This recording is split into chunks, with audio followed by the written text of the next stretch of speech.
Magandang araw, narito ang latest update natin sa super typhoon na si Nando at sa pinag-ibayong habagat base sa ating tropical cyclone bulletin na ipinalabas kaninang alas 11 ng umaga, ganun din ang ating weather advisory. So makikita po natin dito sa ating latest satellite image animation na patuloy nga ang paglapit ng super typhoon na si Nando dito sa may bandang Northern Luzon area. At kaninang alas 10 ng umaga, ang sentro nito or mata ng bagyong si Nando ay tinatayang nasa layong 535 kilometers ang layo silangan ng Tuguegarao City. Taglay ni Nando ang lakas ng hangin na umabot hanggang 185 kilometers per hour malapit sa gitna nito at ang pagbugso ng hangin naman aabot ng hanggang 230 kilometers per hour. Sa kasalukuyan, kumikilos ito sa direksyong Pakanluran sa bilis naman na 15 kilometers per hour. Bagamat napakalayo pa ng sentro ng bagyong si Nando sa kalupan ng ating bansa, mapapansin po natin yung malawak na kaulapan nito ay tumatama na nga sa ilang bahagi ng Northern and Central Luzon.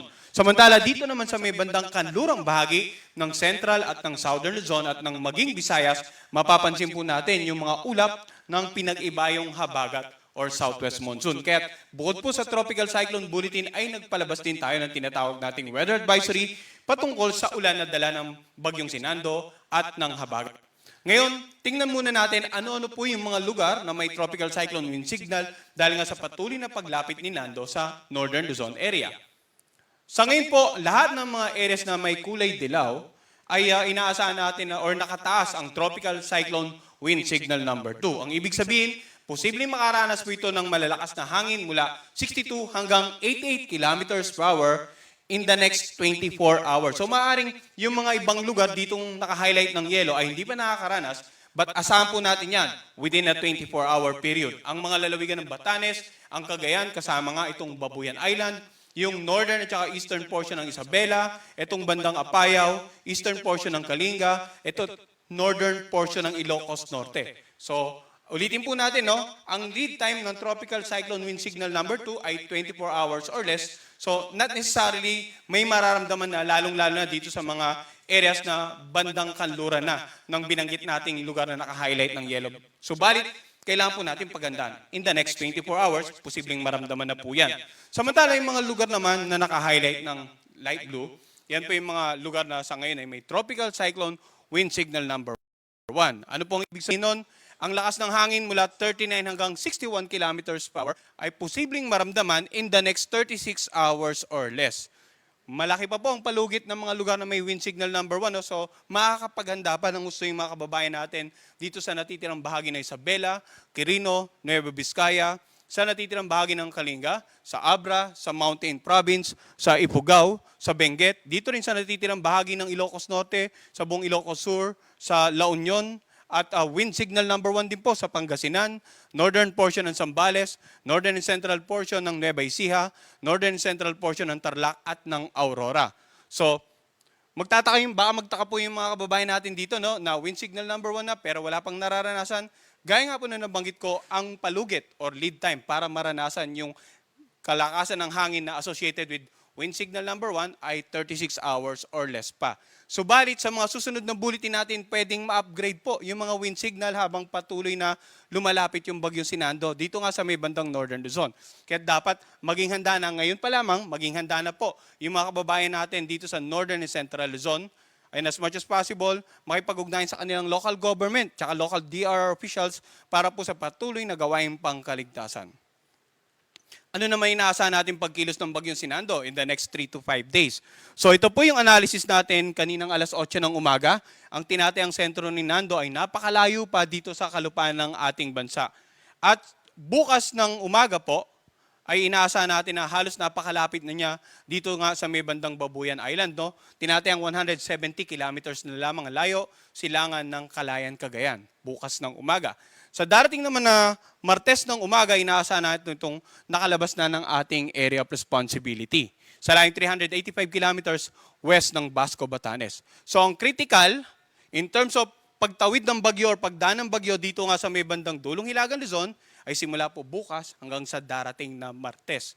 At pinakikita nga natin dahil sa patuloy na inaasahang paglapit nito sa ating bansa, binanggit natin kanina, posible pang ma-upgrade yung mga wind signal na nakataas sa mga oras nito at posible pong madagdagan pa yung mga lugar na may wind signal. Samantala, sa darating naman na Miyerkules ng umaga, inaasahan natin ang sentro nito ay posibleng nandito na sa coastal waters ng southern part ng China. At sa darating naman na Huwebes ng umaga ay posibleng nandito na sa may bandang northern part ng Hainan province ng China. So ulitin natin, no? Ito po yung tinatayang pagkilos ng sentro lamang ng bagyong si Nando. Dapat bang maging handa ang Calayan at Batanes? Yes, pati na rin po itong Cagayan and Ilocos Norte dahil nakapaloob pa rin po sila sa tinatawag nating area probability. Ang area probability nagpapakita ng mga lugar na pwedeng tahakin ang sentro ng bagyong si Nando bukod pa dito sa projection natin ng center track. So dapat maging handa in terms of landfall, itong Batanes, Babuyan Group of Island, itong Cagayan at maging itong bandang Ilocos Norte area. At maaari pang mabago yung mga forecast track natin or maaaring ma-maintain same scenario sa mga susunod nating tropical cyclone bulletin, antabayanan po natin yan. In terms of total paghahanda, hindi lamang sa paglandfall, yung mga binanggit po nating may wind signal, dapat maging handa din po. In terms of rainfall, ano nga ba yung inaasahan natin? Kanina pinakita po natin, no, halos bukas ay nandito na sa bahaging ito, yung tinatayang sentro na ng bagyong si Nando. So, simula ngayong tanghali hanggang bukas ng tanghali, inaasahan po natin yung mga ulan na posibleng umabot na hanggang 200 millimeters dito nga sa may bandang Babuyan at lalawigan ng Cagayan. Samantala, 50 to 100 millimeters sa Batanes at sa Apayao. Ngayong araw din po hanggang bukas, no, may mga pag-ulan na dulot naman ng habagat dito nga sa may bandang Zambales, Bataan, Cavite, Batangas, Romblon, Palawan at Antique, 50 to 100 millimeters. Samantala, 100 to 200 millimeters sa Occidental Mindoro. Pero sa forecast track natin, patuloy ang kikilos ng palapit na ating bansa.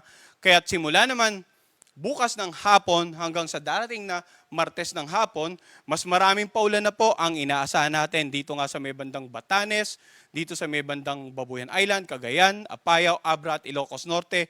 More than 200 millimeters of rain na po yung inaasahan natin. Samantala sa ilang bahagi po ng Northern Luzon, makikita natin at ilang bahagi ng Central at Southern Luzon, meron po tayong range ng ulan mula 50 hanggang 100 millimeters, yung naka-highlight ng dilaw, at 100 to 200 millimeters naman, ito naka-highlight po ng orange, in particular Ilocos Sur, La Union, Benguet. So mas malapit sa sentro na ng bagyo, mas maraming paulan po yung inaasahan natin, kaya naging ganito yung projection natin. Simula bukas ng hapon hanggang sa darating na Martes ng hapon. Kasi binanggit nga po natin kanina, ang critical ay simula bukas hanggang sa Martes in terms of pagtawid ng bagyong si Nando dito sa may bandang Dulong, Hilagang Luzon. Samantala, sa darating naman na Martes ng hapon hanggang Miyerkules ng hapon, or bukas ng hapon hanggang Martes ng hapon po, yung mga pag-ulan pa rin natin dito sa may bandang Palawan at Mindoro, 50 to 100 millimeters naman. Bukas naman ng hapon, yung third day forecast natin, or Tuesday ng hapon hanggang Wednesday ng hapon, inaasahan natin na bahagyang mababawasan ng forecast rainfall.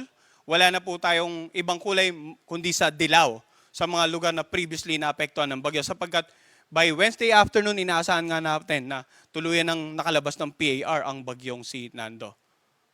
So, in terms of mga pagbugso naman ng hangin, aside sa mga lugar po natin na binanggit na may wind signals, may mga lugar din posibleng makaranas ng strong to gale force wind dahil naman sa pinag-ibayang habagat. Ngayong araw, sa Metro Manila, sa mga lugar sa Central Luzon na walang wind signal, sa buong Calabarzon, Bicol Region, Mimaropa, Visayas, ganun sa Northern Mindanao, Zamboanga Peninsula, Caraga, Davao Occidental at Davao Oriental, asahan po ang paminsan-minsang pagbugso ng hangin dahil sa pinag-ibayong habagat. Bukas naman, may mga pagbugso pa rin ng hangin, Metro Manila, sa mga lugar sa Central Luzon na walang wind signal, sa buong Calabarzon, Bicol Region, Mimaropa, Visayas, Northern Mindanao, Caraga, Zamboanga Peninsula, sa BARMM, Socsargen, Davao Occidental at Davao Oriental. Sa darating naman ng Martes, pagbugso ng hangin, asahan pa rin sa Metro Manila, sa mga lugar sa Central Luzon na walang wind signal, dito sa Calabarzon, Bicol Region, Mimaropa, sa buong Visayas, sa Northern Mindanao, Zamboanga Peninsula at Dinagat Island. So itong mga lugar na binanggit natin, uulitin ko po, ito po yung mga lugar na walang wind signal, hindi direktang naapektuhan ng bagyo, pero maapektuhan ng pinag-ibayang habagat simula po ngayong araw hanggang sa darating na Martes.